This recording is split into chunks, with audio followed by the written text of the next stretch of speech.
The Heartland Community Foundation has opened 4 new funds over the summer. Executive Director Sarah Meitner stops by to share some of the details on this episode of the Post Podcast. It's been kind of a quiet summer, but we have added 4 new funds to our list of funds. And what that means is basically, well, these are all funds that we manage. They are all designated for something charitable. So a fund can be opened by an individual donor like yourself, or an individual business that has charitable interest, or an organization. And we manage, I think there's about 30 organization funds currently. And these are the nonprofits in town that we know and love. The nonprofits that are serving the community, boots on the ground, ones like the Hayes Arts Council, the Community Theater, Big Brothers Big Sisters, the HDC. I'm forgetting a whole bunch because there's a lot, but you get it. These are their endowed funds. And what that means is that it's money that's been set aside by them or a donor for the purposes of being endowed and kept for later. So in their endowed portion, it's invested right alongside all of our other funds. And that power of investment allows it to grow. And over time, the more that it grows, the more that they can grant to themselves. So the other funds that we have, we make grants out of as an entity. Our grants committee make grants out of to any number of organizations that apply for a grant. When it's their own fund, the money only goes back to them, and they use the investment income on it as a budget item, as a line item, as a revenue income stream that's generally pretty consistent.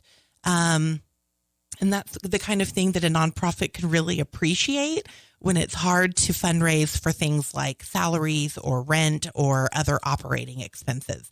Stuff that's not like real glamorous and easy to sell to a donor to help raise money for. So for some of these organizations, that's a pretty big deal.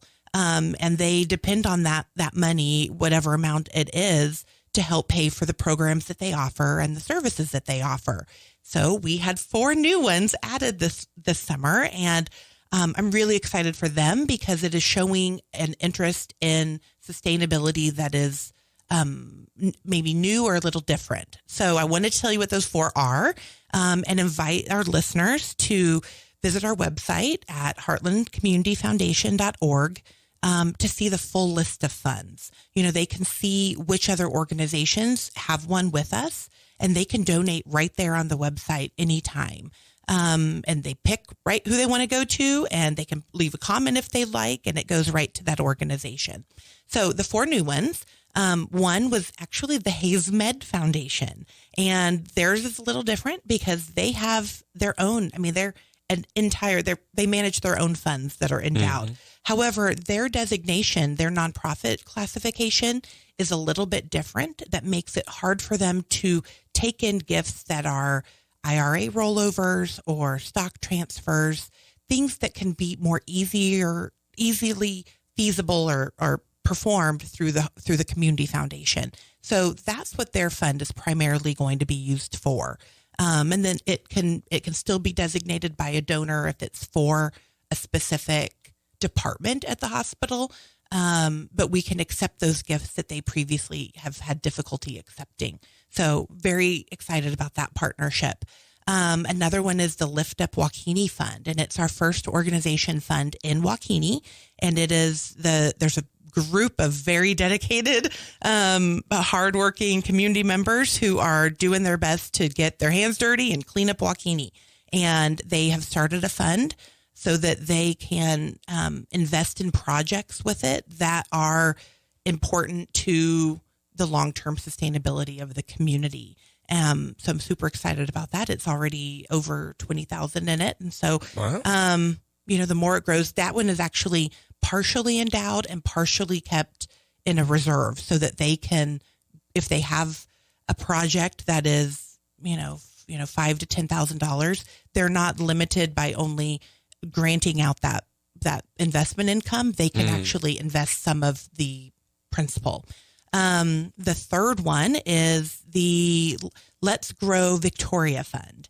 And this is actually also a little different. It's a provisional fund, which is throwing a whole lot of lingo at you. But this is the group of folks that are in Victoria working on the Rest Home project.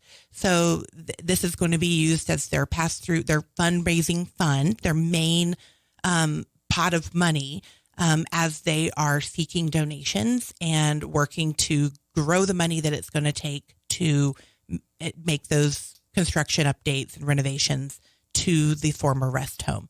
So that one we have a fundraising goal, and I can help support them in those efforts. And that one I'm so excited. That project is just amazing. Yeah, I love. I've got to write some stories about that and speak with Jeff. And that's a neat one. It's such a neat project, and it sort of leads me to the fourth one, the Ellis County Historical Society. I don't know anything about them. And right, they were just here. I just saw Amanda leaving.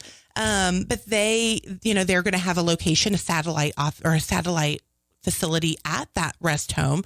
But they also have a board that's very interested in sustainability, and they reached out about an endowed fund, something to show the community that they are here for the long haul and they're willing to invest in themselves. So, it's all very cool. It's all very exciting. I know there's others out there on the horizon. The only one distinction that I want to make, because it is United Way kickoff time, and the United Way funds go to all of these organizations as well. The difference is in the two, in what we do and what they do, is I liken it to, they're more of a checking account, the day to day.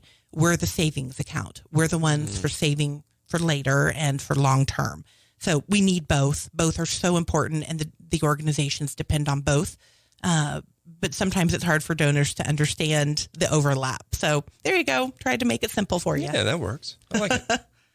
Very cool. Before we run out of time here, we got to hit on this as well. Grant applications. Are you currently in a window? I think last time you were here, you were wrapping up the window you were in. Just wrapped it up. Yep. We are getting ready to launch our fall window. It opens September 15th, closes November 15th. I had 2 calls already yesterday with prospective applicants. So the people are ready for it. They're getting hungry. They're waiting for it. So the good news is that application, as always, can be found on our website, and we've actually made it easier. We've removed, about 5 to 6 questions that just made it a little bit longer or a little bit tougher to understand. The questions I probably got called about the most. But I'm excited about that because it just removes a couple more barriers toward obtaining some money for projects that these charitable groups really need. So look for that September 15th. It closes November 15th. Okay. And all that information, again, available on your website, right? It should be. If I can get it updated. But the application can definitely be found on their website. And all of those fund names, those accounts the full list is at our website as well. Very cool. Worst case scenario, they can find your phone number there, right? Always call me. Yes. And I'll tell them about all of our wonderful funds, because we do have some really special ones. Awesome. What's that website again? HeartlandCommunityFoundation.org.